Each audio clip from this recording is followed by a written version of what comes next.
बिस्मिल्लाहिर्रहमानिर्रहीम। इय्याका नअबुदु व इय्याका नस्तईन। मैं एहसान नाज प्रोग्राम सियासत बखैर में आपको खुशामदीद कहता हूँ। वज़ीर-ए-आज़म पाकिस्तान जो कि अब चंद दिन के लिए वज़ीर-ए-आज़म है, वो 12 अगस्त से पहले तो उन्होंने जाना ही जाना है, यानी कोई 15-20 दिन है, लेकिन वो इतनी लंबी छोड़ रहे हैं और इतने अरबों रुपए के इफ्तिताह कर रहे हैं वो, कि जैसे पाकिस्तान को जो IMF ने कर्जा दिया है ना, उससे वो 50 गुना ज्यादा खर्चा करके जा रहे हैं।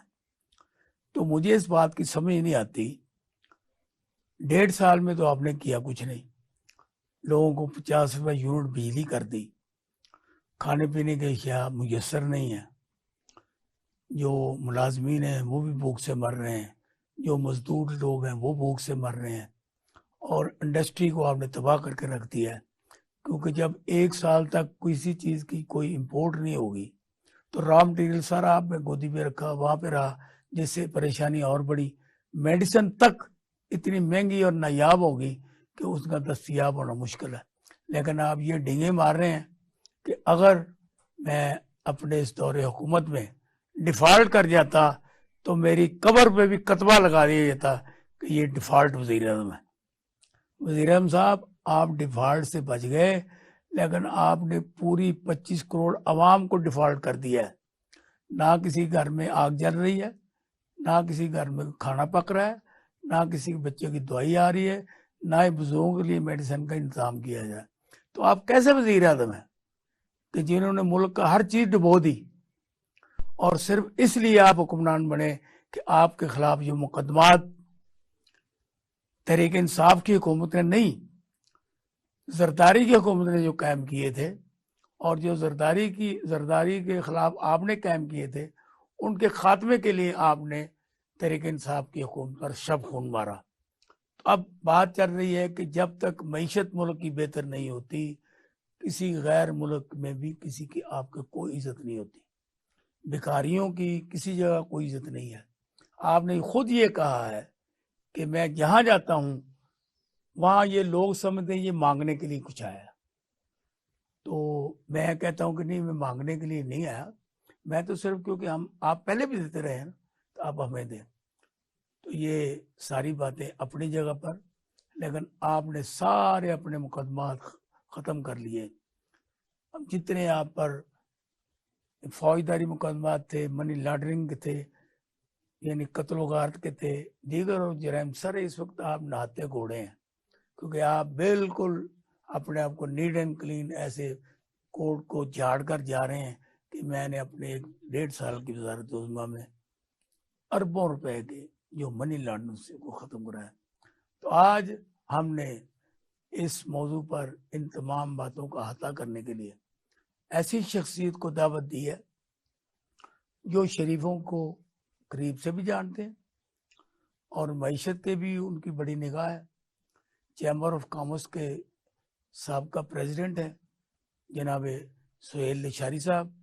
तो मैं सुहेल लिशारी साहब आपको अपने शो में खुशामदीद कहता हूँ, और जिस हॉट सीट पे आज आप बैठे हैं, इसका तकाजा है कि मुल्क का जो मुआशी बहरान है जो कि दिन दिन बढ़ रहा है, और ख़ास तौर पर अगर बिजली के मामलात को लिया जाए तो कल DI खान में तकरीर करते हुए हमारे ऑनरेबल प्राइम मिनिस्टर ने ये कहा है कि ये चोरी बिजली होने की वजह से बिजली महंगी हो रही है, और जो वजीर पानी में बिजली थे वो सो रहे थे, वो ऊँग रहे थे।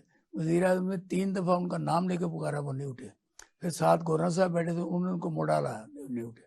तो जब बिजली का मिनिस्टर सो रहा हो और वज़ीर-ए-आज़म ये कह रहा हो कि बिजली के दाम इसलिए बढ़ते हैं कि बिजली चोरी हो रही है, तो मुझे ये बताएं कि ये किस चीज़ को मोर्द इल्ज़ाम ठहरा कर साबिक़ हुकूमत पर डालेंगे, या अपनी जो खुद ये चोरी करते हैं, जब इनका रिकॉर्ड है कि वे ये बिजली चोरी करते रहे हैं, FIR दर्ज हैं, हमारे सामने की बात है। तो अब वो जो बंदा इस तरह की बात करे, उससे मईशत क्या बेहतर होगी? बिस्मिल्लाहिर्रहमानिर्रहीम। सर बुनियादी तौर पर तो बात यही है कि बात शुरू ही हमारे रवैयों से होती है। और अगर हमारा रवैया पाकिस्तान के बनने के बाद और ग़ुलामी के तौक़ में 190 साल रहने के बाद अगर चोरी चकारी का ना होता और लूट मार का ना होता तो आज शायद ये कौम किसी और पोजीशन में होती। वही लोग जो पहले ख़ुद वही बात करते हैं और हुकूमत में होते हैं तो उनको वो सूट करती है, और जब वो अपोजिशन में चले जाते हैं तो वही उसी पॉलिसी उसी बात के वो ख़िलाफ़ हो जाते हैं कि ये नहीं होना चाहिए। देखिए, सबसे ज़रूरी बात एक कौम के लिए अपने पाँव पे खड़े होने के लिए है फूड सिक्योरिटी। जब आपके पास फूड नहीं होगा, खाना पीना नहीं होगा, तो फिर उससे बहुत बेएतमादी पैदा होती है, बहुत मायूसी पैदा होती है, और इंसान बिल्कुल इस लहज में चला जाता है कि शायद वो कुछ करने के लिए राज़ी ही नहीं होता। सो उसमें आपने जो मेंशन किया है बिजली सबसे ज़्यादा इस वक्त हर कौम की ज़रूरत बन गई है, क्योंकि उसी से सारे ही सिलसिले चलते हैं। इंडस्ट्री भी उसी से चलती है, घर भी उसी से चलते हैं, और सारे बाकी के निज़ाम भी उसी से ही चलता है। सो बिजली के ऊपर हमने काम करने की कोशिश की, मगर हम IPPs ले आए, और आज हमें समझ आई है कि वो जो हम उस वक़्त लेके आए थे फॉसिल फ्यूल से चलने वाले अदारे, वो पेट्रोल और जो बाकी के फ्यूल जो है फर्नेस ऑयल, वो इतना महंगा हो गया कि अब वो आपसे चलने को रह गए।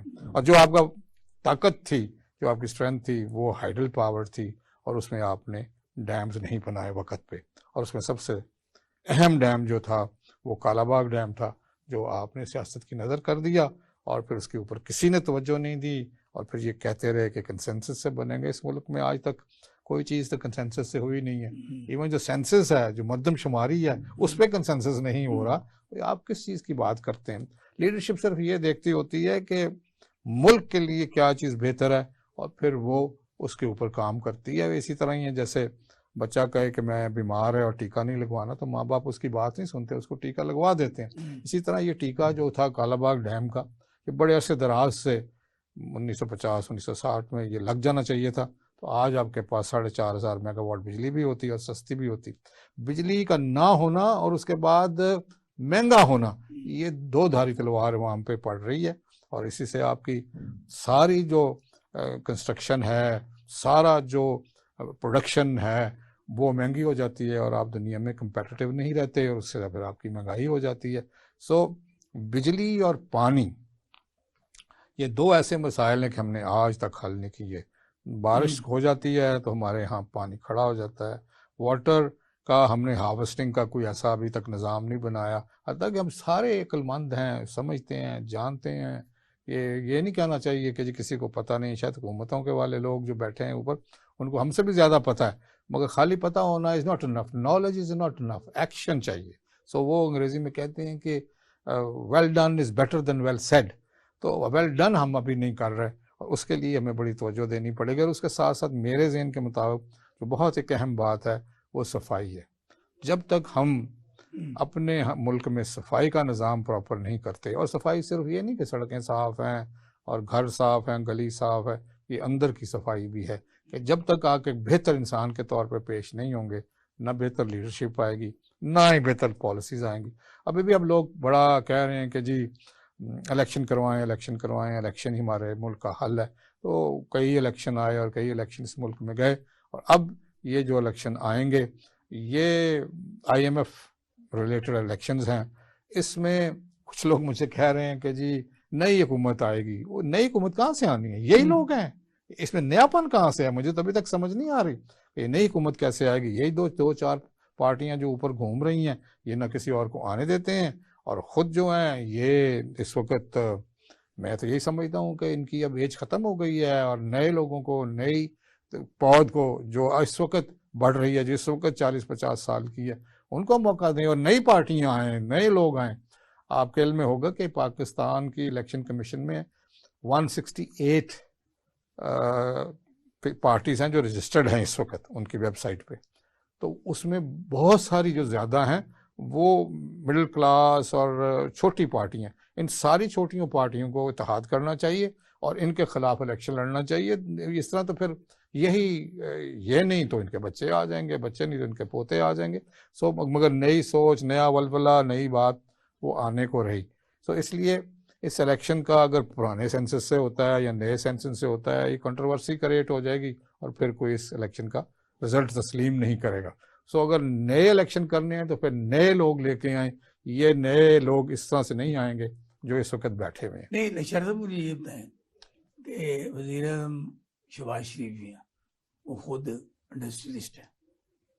अच्छा, उनको इस सारी हेबे का पता है, कहाँ चोरी करनी है, कहाँ से हो सकती है, कहाँ नहीं होती। इवन के उनको तो इस महागुरु भी कहा जा सकता है बिजली चोरों के हिसाब से और दीगर मसाइल जो है उन पे। तो होना तो ये चाहिए कि एक अगर सनतकार वज़ीर आज़म पाकिस्तान है तो मुल्क की सनत का पहिया चलना चाहिए। सही। लेकिन हमने ये देखा है कि मुल्क का ही सनत का पहिया चलने के बजाय बैठ जाता है। अब देखा, अगर रॉ मटेरियल पाकिस्तान नहीं आएगा, ये उन अकाउंट्स जाम रखेंगे, उनके वो जो एलसी वगैरह नहीं खोलेंगे, तो उसका रिजल्ट क्या यही है ना। अच्छा, सिर्फ ये था कि पाकिस्तान से डॉलर ना जाए, तो ये क्या उनका कोई ये कारामद हुआ ये सिलसिला? देखिए, ये वैसे भी खैर टेम्परेरी था। हाँ, और चूंकि आपके पास उस वक्त डॉलर भी नहीं थे और सारी पाकिस्तान तो डॉलर दुश्मन, कौन ले गया? देखिए असल में यही हुआ ना कि कौन खा गया डॉलर? वो उससे पहले 2 साल कोविड रहा ना जी। हाँ, तो उससे भी कारोबार हयात सारा बंद हो गया, दुनिया का बंद हो गया था, ना इंपोर्ट थी ना एक्सपोर्ट थी। तो उसका एक डायरेक्ट इफेक्ट आया। फ्लड्स खैर बाद में आए, सो उस पर मुतज़ इल्ज़ाम ठहराना ज़रा बाद की बात है। तो कोविड के बाद जब माशियत उठना शुरू हुई है माशियत, तो उसमें ऑब्वियसली आपके डॉलर के 2 ही सोर्सेज हैं, एक्सपोर्ट है या रिमिटेंसेस है। नहीं ठीक है जी। माजरत साहब, कि जब कोविड आया तो तरीके इंसाफ की हुकूमत थी, और तरीके इंसाफ में हमारे जो जीडीपी ग्रोथ था वो कितना था उस वक्त, जो तजारत थी, मईशत थी। हालांकि उस हुकूमत ने पूरे पाकिस्तान के 12-14 करोड़ आवाम को 12-14 रुपया भी दिए, जिससे उन्होंने थोड़ी सी उनकी हिम्मत को बनाया। लेकिन उसके बावजूद हमारी मईशत पे वो नुकसान नहीं हुआ था जो 1.5 साल में हुआ है। देखिए, बात ये है कि सारी हुकूमतें अपने तय एक जैसी रही हैं। हाँ, और पीटीआई की हुकूमत ने भी जाते जाते $3 बिलियन वो कुछ 620 लोगों में बांट दिए। ये 3 बिलियन डॉलर, 3 बिलियन डॉलर अगर हमारे पास होते तो हम ये 1.1 बिलियन डॉलर की शायद इतनी मिन्नतें ना कर रहे होते। वो अपनी जगह पे है, ठीक है जी, क्योंकि ये गलतियां मलतियां हर कौम करती आई है और ये होती आई हैं। अब बात यही है कि हमारा वे फॉरवर्ड क्या है। वे फॉरवर्ड एहसान साहब यही है कि हमें एक ऐसी अवाम चाहिए। मैं तो हुकूमत की तरफ ज़्यादा नहीं देखता, मैं ज़्यादातर अवाम की तरफ देखता हूँ कि अवाम से ही हुकूमतें निकलती हैं और बनती हैं। कि इनमें सच्चाई, इनमें बहादुरी, इनमें रवादारी, इनमें बर्दाश्त आए और इनमें से लोग उठें। क्योंकि देखिए, इस वक्त हम वो लोग हैं कि जो मर्जी हो जाए हम कहते हैं चलें, महंगाई हो गई है कोई परवाह नहीं, ठीक है, महंगी खरीद लेंगे या नहीं खरीदेंगे।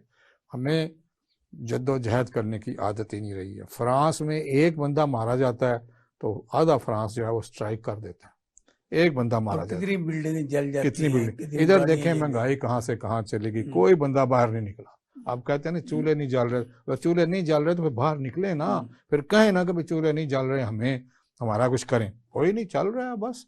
तो इसलिए ये जो धनिया पी के जिस तरह वो वजीर साहब सो गए थे, ये सारी कौम सोई हुई है, क्योंकि इनको तकलीफ वो उस तरह से बर्दाश्त ही नहीं हो रही, और अगर हो रही है तो ये बर्दाश्त किए चले जा रहे हैं। तो कहने का मतलब ये है कि जब तक पढ़ा लिखा आदमी, वो लोग जो पाकिस्तान के लिए काम करने चाहते हैं, देखिए एक मिसाल है, हर बंदे ने तरक्की की है। जो साइकिल इस मुल्क में गायब हो गई है, सब मोटरसाइकिलों पे आ गए। कि मुझे तो साइकिल माशरे में नजर ही नहीं आ रही। और हम अपने बचपन में साइकिल पे स्कूल जाया करते थे, इवन मैं कॉलेज भी साइकिल पे जाया करता था। उसके बाद मोटरसाइकिल ली जब मैं यूनिवर्सिटी में गया, क्योंकि यूनिवर्सिटी बड़ी दूर थी। तो कहने का मतलब है, जिसके घर में एक एसी था उसके 4 हो गए, जिसके घर में साइकिल थी मोटरसाइकिल पे आ गया, मोटरसाइकिल वाला कार पे आ गया। कहने का मतलब ये है कि इनफरादी तरक्की हुई है, मजमूई तरक्की नहीं हुई। Pakistanis are working, Pakistan is not working. क्योंकि इतने अदारे, इंडस्ट्रियलिस्ट, ट्रेडर्स के पीछे पड़ जाते हैं, कभी कोई कहता है 26 है, कोई कहता है 36 है, कि जो काम नहीं करने देना। हमारा कंटेनर जब बाहर जा रहा हो या आ रहा हो, हुकूमती जो कस्टम वाले हैं, दूसरे एजेंसीज हैं, उनको महसूस ये करना चाहिए कि ये मेरा कंटेनर है, क्योंकि उसके डॉलर्स पाकिस्तान को मिले हैं। हम उसको रोक के बैठ जाते हैं, डैमरेज पड़ता है, फिर ट्रांसपोर्टेशन में उसको चार्जिंग बहुत ज़्यादा होती है। अभी तक रेलवे जो है वो सही तरह से कार्गो का ट्रेन नहीं चला सके कि भी सस्ती चीज़ आ जाए, सस्ती चीज़ बन जाए। तो कहने का मतलब ये है कि इस वक्त बहुत से ऐसे काम करने की ज़रूरत है। हमारा माशरा जो है ना जी, इस वक्त वो इस तरह से हो गया है कि जैसे एक गाय को आप किसी कुंडी से बांध दें और उसी कुंडी के इर्द गिर्द फिर के जो उसको खाने को मिलता है वो खा लेता है, उसके बाद वो देख ही नहीं रहा। ठीक है जी। ये इसी तरह ही है कि जैसे वो कहते हैं कि एक कीड़ा जो है वो पत्ते के ऊपर फिर रहा है, उसको कुएं के मेंढक, कुएं के मेंढक। ठीक है, इससे इनको निकलना पड़ेगा और नई लीडरशिप लानी पड़ेगी और हमें दुनिया के साथ मिलकर चलना पड़ेगा। देखिए, हर चीज हर कौम नहीं बना सकती। आज तक हम इंजन तो बना नहीं सके, इवन मोटरसाइकिल का ले लें, कार का ले लें, बाकी सब चीजें इधर थोड़ी बहुत बन जाती हैं, इंजन अभी तक नहीं बना। अच्छा जी। तो इसकी वजह अब आप इलेक्ट्रिकल व्हीकल में चले जाएं, ताकि आप इंजन तो है ही नहीं आपके पास, उसमें इंजन ही नहीं होता। सो आप मोटर लें और मोटर से बैटरी लगाएं और अपनी मोटरसाइकिल चलाएं, और ये पेट्रोल से भी आपका जान छूटेगी, मगर फिर उसके ऊपर कोई पॉलिसी नहीं है। तो जब तक आप कोई पॉलिसी नहीं देते, कोई इंसेंटिव नहीं देते। अच्छा रिशर, तो आज ना आप कोई हुक्मरानों को गाइड करें, जो भी हैं, और आवाम को गाइड करें किस तरीके से हमारे माशी सूरत में, जिस तरह का आईटी है, इंडिया आईटी में कहाँ चला गया, बांग्लादेश कहाँ चला गया, और जो ममालिक हमसे सीखते थे, अब अफगानिस्तान में जो डॉलर है वो 98 का है, पाकिस्तान में 280 का है। इस तरह इंडिया में भी काम है, बांग्लादेश भी काम है। जो हमारे से बाद में आए लोग, उन्होंने तरक्की की है माशी तौर पर भी। अब अफगानिस्तान को आप देखें ना, हम कोई सबक नहीं सीख रहे। देखिए, जो जहाँ तक आपने डॉलर की बात की है, दो चीज़ें एक कौम के लिए ज़ाहिर कातल होती हैं। सबसे पहली तो नाअहली है। आप करप्ट हुक्मरान तो बर्दाश्त कर सकते हैं, नाअहल हुकूमत बर्दाश्त नहीं हो सकती, क्योंकि वो उससे भी ज़्यादा ख़तरनाक। और दूसरी है कर्ज। अगर अफ़गानिस्तान का इस वक्त अफ़गानी जो है वो हमारे से बेहतर है, इस वजह से है कि उन्होंने किसी का पैसा नहीं देना। आपने सिर्फ IMF नहीं, world bank, Asian bank, Kuwait fund, UAE, China, गर्दिशी कर दे, तो पता नहीं किस किस के पैसे देने हैं। तो उसमें आप कैसे कह सकते हैं कि आपका डॉलर जो है उसकी कीमत ज्यादा हो? यहाँ एक क्वेश्चन है कि जितने भी पैसे हम कर्ज लेते हैं, जितने भी एशियन डेवलपमेंट बैंक से, IMF से, वो तो बड़े बल्क में आते हैं, बड़े लंबे चौड़े पैसे होते हैं, लेकिन किसी जगह पे भी वो नजर नहीं आते। और उसकी वाज़ेह मिसाल ये है कि जब पिछली हुकूमत गई तो वो 27 अरब डॉलर या रुपीस, सॉरी डॉलर, वो छोड़ के गई। अब हमारे पास रह जाएगा 0/0। ये सारे पैसे कहाँ गए? जबकि महंगाई का भी बोलबाला है, हर चीज खरीदी नहीं जा सकती। ये जो डॉलर आते हैं, ये बाहर से पैसे आते हैं, ये बाहर चले जाते हैं, क्या होता है? असल कहानी तो बताएं लोगों को। शायद मेरा इल्म इतना ज्यादा नहीं है कि ये डॉलर कहाँ चले जाते हैं, मगर बात वही है कि आप मैं बताता हूँ नहीं, आपने रीपेमेंट भी तो करनी है ना उन डॉलर्स की। आपने कर्जे भी तो वापस करने हैं ना। इधर से आप लेते हैं, इधर से आप वापस कर देते हैं, तो डॉलर आपके निकल गए। कहते कि अभी भी आपने पिछले अगले 3 साल में $25 बिलियन देने हैं। जब डॉलर आएंगे तो आपने $25 बिलियन देने नहीं है, तो फिर वो निकल जाएंगे आपके डॉलर। सर तो मैंने ये गुजारिश की है, मैंने कहा कि जो भी ये सूरत हाल है, ये किसने बनाई है? जितने भी डॉलर लिए गए हैं जी जी, ये कर्जा क्यों बन गया कि हमें सूद देना पड़ रहा है जितना हम कर्जा, फिर सूद देने के लिए हम कर्जा लेते हैं। तो मैं ये आपका जवाब आपने खुद ही दे दिया ना कि डॉलर वहां जाते हैं। अच्छा, मैंने जो गुजारिश की है ना कि कोई चीज तो कम भी तो होनी चाहिए ना। देखो ना, एक चीज है कि मैं आपसे $10,000 लेता हूँ, मैं एक काम करता हूँ, मेरे पास $20,000 हो जाते हैं, मैं 10,000 आपको वापस कर, 10 पे रहना चाहिए ना, वरना मुझे आपसे 10 लेने का फायदा क्या हुआ? देखिए आपने बहुत ही मजे की बात की है। इंडस्ट्री में भी ऐसा ही होता है कि जी आप लोन लेते हैं तो प्रोग्रेस के लिए लोन लेते हैं, जी जी, तो कराएं। अच्छा, करें। प्रोग्रेस के लिए लोन लेते हैं। आप जब लोन लेते हैं ना तो आप सड़कें बना लेते हैं, पुल बना लेते हैं, और नॉन प्रोडक्टिव एलिमेंट्स में आप वो पैसे खर्च कर देते हैं। हमें प्रोडक्टिव में एक्सपेंडिचर करना चाहिए, जिसमें एग्रीकल्चर है, इंडस्ट्री है, माइनिंग है, और आईटी है, ताकि हम उस पैसे, और इंडस्ट्रियलिस्ट भी क्या करता है, लोन लेके इंडस्ट्री बना के तो कमा के देता है ना। हमने कमाने वाली साइड पे तो पैसे खर्चे ही नहीं है, हम तो चाहते हैं अंडरपास बना दें, सड़क बना दें, क्या उसकी अपनी अहमियत अपनी जगह पे। नहीं, मैं गुजारिश करता हूँ, जैसे कि पूरे पाकिस्तान में 5% सड़कें ठीक होगी, 95% ठीक नहीं है। अगर एक साल के लिए इन तमाम चीज़ों को रोक दिया जाए कि हम इसमें कोई काम नहीं करेंगे, हमने कर्जे उतारने, तो ये अच्छी बात बिल्कुल, नहीं, बड़ी अच्छी बात है। मगर देखें, क्योंकि इसका नुकसान आपके इंफॉर्मेशन के लिए कि लाहौर का टूल प्लाजा डेली कम से कम ये 8-10 करोड़ रुपया कमा रहा है टूल टैक्स से। ठीक है जी, वो एक ही सड़क है ना सिर्फ जो इतना कमा रही है। मगर कहने का मसला ये है कि आप बिल्कुल ठीक कह रहे हैं, हमें इस वक्त अपनी बचत करने के लिए बिल्कुल जो गैर ज़रूरी प्रोजेक्ट्स हैं उनको बंद कर देना चाहिए, बनस्बत कि हम 4-4, 6-6 प्रोजेक्ट्स को इस वक्त इनॉग्रेट कर रहे हैं। वो सिर्फ इनॉग्रेट ही हो रहे हैं, वो मुझे इल्म है कि वो काम नहीं होगा। हाँ, मगर ये इलेक्शनरिंग के स्टंट्स है ना, शुरू से पाकिस्तान में चलते आ रहे हैं। लोग समझते हैं, लोग बिलीव करते हैं कि लो जी ये कर गया, फिर बाद में भी ये कहते हैं लो जी हमने तो ये इनॉग्रेट किया था और ये हुआ नहीं था। साहब, हम लेते हैं थोड़ी सी ब्रेक के बाद वापस आते हैं।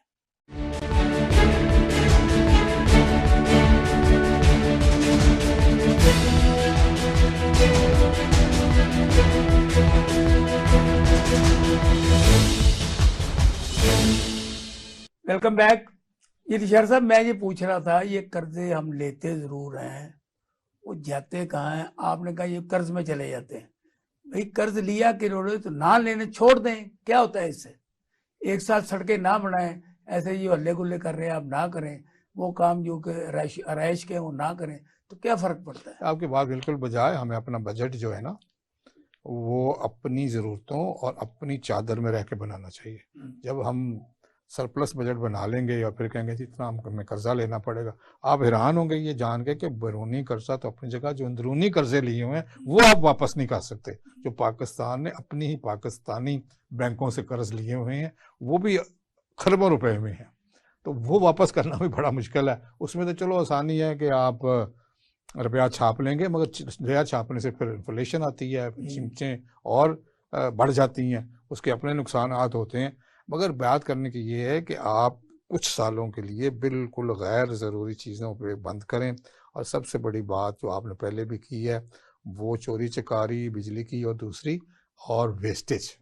आप हैरान होंगे कि 30% ऑफ ऑल थिंग्स, जितनी भी चीज़ें हैं उसका 30% ज़ाया होता है। इवन फूड, कि आपका जो फल उगता है, अनाज होता है, तकरीबन 30% ज़ाया हो जाता है। इकट्ठा करना, ट्रांसपोर्टेशन करना, चक्कियों तक जाना, तरीका सही नहीं है। स्टोरेज आपकी बहुत बेहतर होनी चाहिए, संभालने का तरीका बहुत बेहतर होना चाहिए।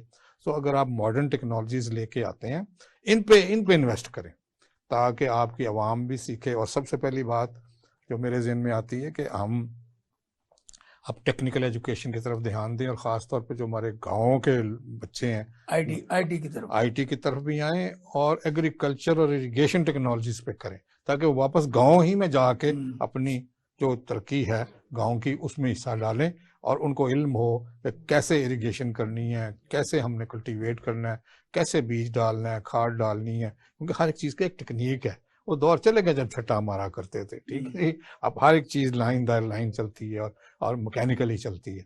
तो बच्चों को पढ़ाएं, जो ख़ास तौर पे गांव के बच्चे हैं, मैट्रिक के बाद सीधा उनको एग्रीकल्चर यूनिवर्सिटी में वजीफे दें और उनको एग्रीकल्चर सिखाएं, ताकि वो शहर आने के बजाय, जैसे कि वज़ीर-ए-आज़म कह रहे हैं कि $25 अरब जो है ना वो हमें आईटी से मिलेंगे, हाउ पॉसिबल? ये तो $5 अरब नहीं है। लेकिन इस वक्त जो पाकिस्तान एक्सपोर्ट कर रहा है सॉफ्टवेयर आईटी के से, वो तकरीबन 5 बिलियन डॉलर है, ठीक है। इंडिया 100 से प्लस कर रहा है। हम्म। ठीक है जी, अगर हम अपनी एजुकेशन को इंडिया में 1000 से प्लस है। मतलब में शायद हाँ। 1000 से प्लस नहीं, 1000 बिलियन तो नहीं, 100 बिलियन। अच्छा। हाँ 100 बिलियन, हम्म। 1000 बिलियन तो ट्रिलियन में चला जाएगा ना। तो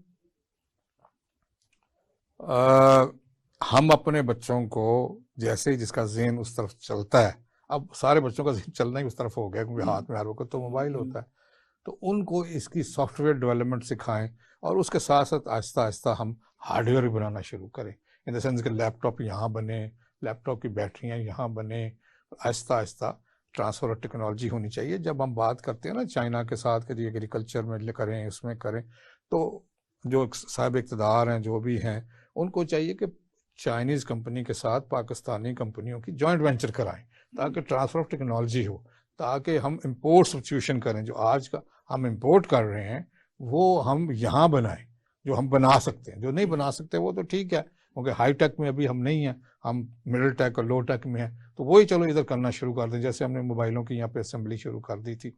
इस तरह के हम काम शुरू करें ताकि इंपोर्ट पे कम से कम इंहिसार हो और एक्सपोर्ट बढ़ाएं। एक्सपोर्ट बढ़ाने का दो ही तरीके हैं कि आपकी एक प्रोडक्शन सरप्लस होनी चाहिए, प्रोडक्शन की क्वालिटी बहुत अच्छी होनी चाहिए, बिजली सस्ती होनी चाहिए, बिजली सस्ती होनी चाहिए। वो तो पहले हम बिजली की बात कर चुके कि मिलती भी नहीं है और सस्ती भी नहीं है, तो वो काम करें और फिर नई मंडियां ढूंढें। अफ्रीका एंड सेंट्रल जो एशिया है उसकी तरफ आपका ध्यान ही नहीं किया, आपने सारा ध्यान, चूंकि गुलाम जहन था तो यूरोप और अमेरिका की तरफ गए आप इस तरफ गए ही नहीं जहाँ से आपको बहुत अच्छी मार्केट है, जो आपके स्टैंडर्ड ज़रा नीचे हैं और आप उनको एक स्टैंडर्डाइज चीज़ें दे सकते हैं। तो अफ्रीका के साथ जॉइंट वेंचर करें, सारे मुल्कों में उनके पास तेल भी है, उनके पास दौलत भी है। इसी तरह आप सेंट्रल एशिया में जाएं, कजाकिस्तान, जितने स्तान्स हैं उनमें आप अपनी प्रोडक्ट्स को बेचें और उनके साथ, अभी देखें ना पाइपलाइन तक तो आप बना नहीं सक रहे, ठीक है अफगानिस्तान है बीच में, उनके साथ भी अब आपके तल्लुकात ऐसे हैं, मगर ये दो जो सेक्टर हैं, और उसके अलावा फिर अब जो ब्रिक्स नया बन रहा है और उसमें कोशिश हो रही है कि डॉलर के ऊपर इंसार कम किया जाए, वो बहुत बड़ा एक कदम है और पाकिस्तान को उसको ज्वाइन करना चाहिए ताकि डी डॉलराइजेशन हो, हमारा डॉलर पे इंसार बहुत कम हो जाना चाहिए। हम चाइनीज़ युआन में या बायलैटरल ट्रेड करें कि ईरान के साथ करना है तो उनके तुमन में करें, हमने अफगानिस्तान से करना है तो अफगानी में करें, तो इस तरह से हम बायलैटरल ट्रेड करें। ये बेहतरी बात है, डॉलर बिल्कुल पॉसिबल है और दुनिया कर रही है। हवा बताया जाता है ना, डॉलर का हवा जो है ना वो बंद करना चाहिए। देखो ना इस वक्त इंडिया जो है रशिया से तेल ले रहा है तो वो इंडियन रुपीस में ले रहा है और रूबल में कर रहा है काम, ठीक है। हम भी रशिया से ले रहे हैं तेल तो हमें भी उनके साथ इसी तरह करना चाहिए ताकि डॉलर पे ना, जिस वक्त चाइना भी बड़ी कोशिश है कि चाइना एक रिजर्व करेंसी की तरह आए और मुकाबले में आए डॉलर के, और हमें उस तरह से जाना चाहिए। साहब जिस तरह अभी आपने तेल की बात की ना कि रशिया से हमने तेल लिया तो तेल को कितना सस्ता होना चाहिए था? देखिए इस वक्त तेल की जो सस्ताई की आप बात कर रहे हैं ना वो हो नहीं सकना, चाहे आपको ज़मीन से निकला है, अपनी ज़मीन से निकला है। वो IMF के तहत अब चल रहे हैं आप, वो कहता कि ये तेल की कीमत होनी चाहिए ताकि उनका लोन वापस हो सके। अगर आपके अपने भी मुल्क में तेल निकला है ना आज तो आप उसको सस्ता नहीं कर सकेंगे, क्योंकि ये सेपरेट बात है। मैं कहता हूँ कि जो तेल हमने रूस से लिया और जो तेल हम USA से ले रहे थे उसमें कितना फर्क आया? उसमें मगर कुछ ज़्यादा फर्क नहीं होगा, कुछ 100 रुपए का फर्क होगा, मगर रशियन जो ऑयल है ना जी वो उसमें फर्नेस ऑयल ज़्यादा है और वो जो हम जिसको पेट्रोल कहते हैं जब रिफाइन होता है तो वो ज़रा कम है, रेशियो उल्टी सीधी है, यानी उधर से 60% निकलता है ऑयल, इधर से 40% निकलता है रशियन ऑयल के साथ। अच्छा। जी वो इसीलिए पहले से रशिया से नहीं आ रहा ना, हम सऊदी अरेबिया से ज़्यादा लेते हैं और फिर आपको पता है सऊदी अरेबिया हमें डेफर पेमेंट पे भी दे देता है कि बाद में पेमेंट दे देना, ये वो सहूलतें भी हम उनसे ले लेते हैं, तो इसलिए। मगर अब चूंकि वॉर के बाद सैंक्शंस थी रशिया पे तो वो सस्ता बेच रहा था, बेचना है जब तो वो पाकिस्तान और हिंदुस्तान उनसे ले रहा है, मगर वो सस्ता इसीलिए नहीं होगा कि IMF कहता है कि जी इतना मार्जिन रखें, इतनी कीमत रखें, क्योंकि ये एक फोर्स्ड है, हर एक बंदे ने तेल तो खरीदना ही खरीदना है और फिर उसने चाहे मोटरसाइकिल वाला हो चाहे कार वाला हो। क्योंकि पाकिस्तान की आबादी दिन ब दिन बढ़ रही है, रिसोर्सेज कम हो रहे हैं, अच्छा, हम कहते हैं ये हमारी जो फसलें हुई ना वो बम्पर क्रॉप हुई, उसके बावजूद ना हमारे पास एक गंदम है, चीनी को फिर पर लग गए हैं, ना हमारे पास मकई है, दीगर अशिया भी बहुत कम है, जबकि दालें नायाब है। अब देखो ये जितनी दालें हैं हम जो ले रहे हैं, आपको पता है बाहर से आ रही हैं, तो इसको कैसे हम इस कमी को दूर कर सकते हैं? हुकूमत इसमें क्या इकदाम करे? देखिए, बात दरअसल ये है, अब भी हम कोशिश कर रहे हैं कि एरिया वाइज हम ना हाँ, मुख्तस कर दें कि ये चावल उगाने वाला एरिया है, ये गंदम उगाने वाला है, ये कपास उगाने वाला है, और हम क्वालिटी बीज इस्तेमाल करें, और फिर उसको जो हार्वेस्टिंग का तरीका, काटने का तरीका वो मॉडर्नाइज करें, उसको संभालने का तरीका मॉडर्नाइज करें। जैसे मैंने पहले कहा कि 30% तो आप यानी वेस्ट बचत करें, हो, वो बचत हो। और उसमें इस वक्त मेज़ कॉर्न जो है वो बड़ा टॉप पे जा रहा है, क्योंकि उससे केमिकल्स बन रहे हैं, और अच्छा, वो बड़ा एक्सपोर्ट भी हो रहा है, और अपने मुल्क में भी बन सकता है। तो हमें सबसे पहले तो गंदम जो है ना जी, वो हमारा स्टेपल फूड है, हम खाते ही रोटी हैं, तो इसके ऊपर हमारे पास बहुत अच्छे तरीके से हमें इसकी नहीं, हार्वेस्टिंग चावल करनी। बहुत महंगा हो गया चावल देखें इस वक्त 9.3 मिलियन टन आप बना रहे हैं, और 4 मिलियन टन आपकी अंदरूनी ज़रूरत है, खपत है। खपत है। उसके बाद आप चावल बेच रहे हैं, और ये ख़ास तौर पे वो हैं जो नॉन बासमती बासमती चावल है, क्योंकि बासमती चावल तो हम खुद शौक से खाते हैं, तो वो इतना, वो भी एक्सपोर्ट होता है, मगर जो नॉन, और जिसको ब्रोकन टूटा हुआ चावल कहते हैं, वो चाइना, वियतनाम, इन मांग सारे, बहुत थाईलैंड, इन बहुत ज़्यादा इसकी डिमांड है। और हम इस वक्त इंडिया के चावल पर बैन है किसी वजह से, और हमारा चावल जाना चाहिए। और फिर वही बात है जो मैंने पहले कहा कि इसको जाने दें, अपना अपना रिजर्व रख लें तो 4 इसमें टन, प्रॉब्लम क्या है? क्योंकि प्रॉब्लम क्या हुकूमतें जो है? है ना जी, वो रिश्वत के बगैर, करप्शन के बगैर कोई चीज़ आप कर ही नहीं सकते हैं। तो इन पे ऐसा होना चाहिए कि जैसे ये पाकिस्तान का कंटेनर जा रहा है, ये मेरा कंटेनर या आपका कंटेनर नहीं है, मैंने पहले भी ये अर्ज किया है, उसको धक्का दें कि भाई चलो चलो भेजो भाई, जल्दी जाना चाहिए, हम उसको रोक के बैठ जाते हैं। हम यार साहब, ये जितने भी दुनिया में ममालक हैं और वहाँ पे हमारे सफारतखाने कायम है, मैंने खुद जाती तौर पर देखा है कि जितने सफारतकार हैं ना वो प्रोटोकॉल पे लगे हुए हैं, वो अपनी जो फैमिलीज हैं उनको सेट करने के लिए हुए हैं। अगर एक लेबर ताशी है ना, उसका काम है लेबर को वहाँ पे जो पाकिस्तानी हैं उनको लुक आफ्टर करना, लेकिन वो उनसे रिश्वत ले रहा है। मेरी ये पर्सनल मैंने देखा है कि दुबई में मैंने ये खुद देखा है कि लोग मेरे पास आए, कई जो लेबर ताशी हमसे पैसे मांगता है कि हम यहाँ पे, हमें वो इंडस्ट्रीज पैसे नहीं दे रहे, और ये कहते हैं आप हमें मुझे पैसे मैं इतने ले दूंगा। इसी तरह पूरी दुनिया में और यूरोपियन कंट्रीज में सिर्फ और सिर्फ प्रोटोकॉल है, इसके अलावा कुछ नहीं।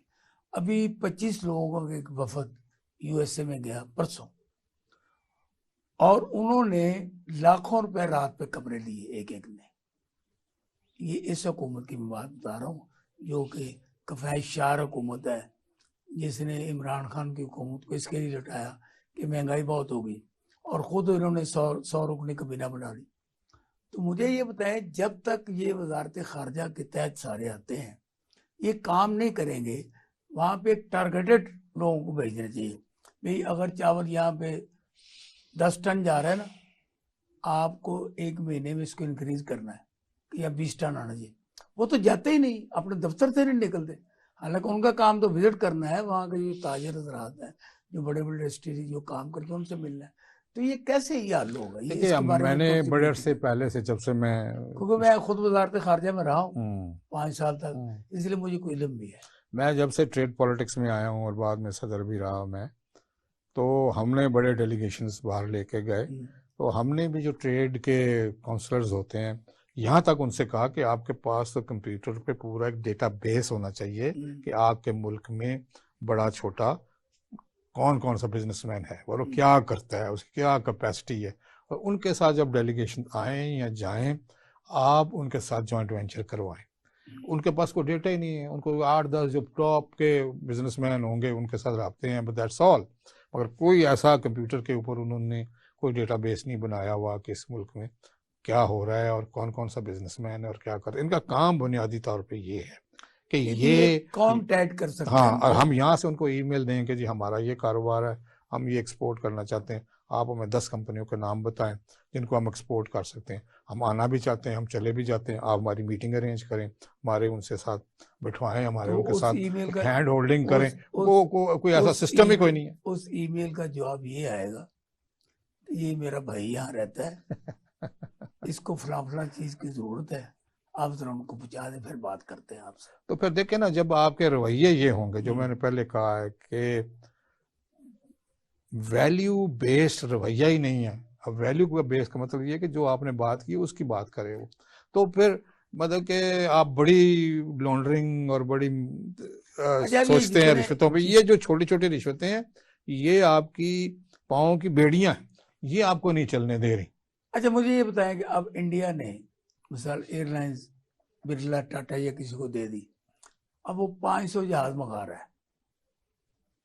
हमारी ये जो कौमी एयरलाइंस थी, ये दुनिया की नंबर 1 एयरलाइंस होती थी। ये जो दुबई की एयरलाइंस बनाई, ये भी पाकिस्तान ने बनाई। मुख्तलिफ और जो एमिरेट्स, हैं एमिरेट्स। एमिरेट्स। अच्छा, उस वक्त ये एयर मार्शल नूर खान या दूसरे लोग जो कि पीएए के चेयरमैन रहे, और उन्होंने इन मामलात को देखा, और अब पीएए भी खसारे में। जितने भी कौमी अदारे हैं, कोई एक डाकखाना तक भी सब खसारे में जा रहे हैं। इसकी वजूहात क्या है और इसका हल क्या है? देखिए, असल बात ये है, अब भुट्टो साहब ने कमाए थे ना, उसका नतीजा क्या निकला था? उसका नतीजा तो खैर डाउनफॉल ही था, क्योंकि वो सबसे बड़ी गलती थी भुट्टो साहब की कि उन्होंने नेशनलाइज कर दिया सारा कुछ, और उसके बाद फिर वो इंस्टीट्यूशंस उठ ही नहीं सकी। सर, दरअसल पहली बात तो ये है कि जिन मुल्कों में अदारे नहीं होते, इंस्टीट्यूशंस नहीं होती, कितना टाइम रह गया और जमहूरियत आ जाती है, तो वो नहीं पनप सकते। जहाँ जमहूरियत पहले, जहाँ इंस्टीट्यूशंस पहले मौजूद हों और फिर जमहूरियत आए, तो वो चल जाती है। हमारे यहाँ तो एकदम से जमहूरियत आ गई, पाकिस्तान में तो कुछ भी नहीं था। एक तो ये बात है। ठीक। दूसरी बात ये है कि हमने, जैसे मैंने कहा है कि मजमूई तौर पे काम करना सीखा ही नहीं है। जहाँ तक रहेगी बात पीआईए की हम और दूसरे इंस्टीट्यूशंस की, देखिए हमारा सारा सिस्टम जो है ना, from politics to justice to any even media, शख्सी हो गया। अच्छा शख्स आ गया तो चल गया, अच्छा शख्स नहीं आया तो नहीं चला। सिस्टम कोई नहीं है, पॉलिसी कोई नहीं है कि जो मर्जी ही आए, काला चोर भी आके और बैठ जाए, वो सिस्टम के मुतहत चलेगा। हमने अपनी कॉन्स्टिट्यूशन को भी सिस्टम से बाहर कर दिया है, किसी चीज़ पे तो हम अग्री करते ही नहीं है। सो जब तक आप इंस्टीट्यूशंस नहीं बनाएंगे, इस मुल्क में सिर्फ एक ही काम है, और वो जो एक बड़ी मशहूर किताब है व्हाई डू नेशंस फेल, उसमें उसने लिखा है कि फेलियर का नतीजा सिर्फ यही है कि कोई इंस्टीट्यूशन नहीं है, इंस्टीट्यूशन नहीं है, इंस्टीट्यूशन। 3 दफ़ा उसने कहा कि इंस्टीट्यूशंस नहीं। आपका कोई इदारा सही तरीके से काम नहीं कर रहा, कोई इदारा भी ले ले, और पीआईए में भी ऐसा ही हुआ। सजेशन क्या, आपकी राय क्या है? आप क्या, किस तरीके, बेहतर तो होना है ना, किसी दिन ए करे, बी करे, सी करे, कोई भी है, लेकिन आपकी राय में ये कैसे मुमकिन है? ये बेहतर, देखिए ये मुमकिन इसी तरह से ही है कि आप नए पढ़े लिखे लोगों को आगे लेके आए, यंग जनरेशन को लेके आए, जो इस वक्त 30 और 50 साल की उम्र में है, उनको आगे लेके आए, उनको इंस्टीट्यूशंस में भर्ती करें, और इवन जो सीएसएस का एग्ज़ाम भी है उसमें भी रिफॉर्म्स लेके आए। आपको कम अज़ कम 3-4 साल एक ऐसी हुकूमत चाहिए, या ऐसे लोग चाहिए, ऐसा थिंक टैंक चाहिए जो सारी इंस्टीट्यूशन में रिफॉर्म्स लेके आए। देखिए सीएसएस का एग्ज़ाम क्या होता है, आप पढ़े लिखे हैं, आपने, आपकी माइंड अच्छा है, आपको याद भी है, आपने घोटे से लिख दिया है, ठीक है, आप कंप्रीहेंशन बड़ी अच्छी है, तो आप सिलेक्ट हो गए। मगर आपका करेक्टर क्या है, आपकी रियल सोच क्या है, आप मुल्क के लिए क्या काम करना चाहते हैं, उसका कोई एग्जामिनेशन ही नहीं है।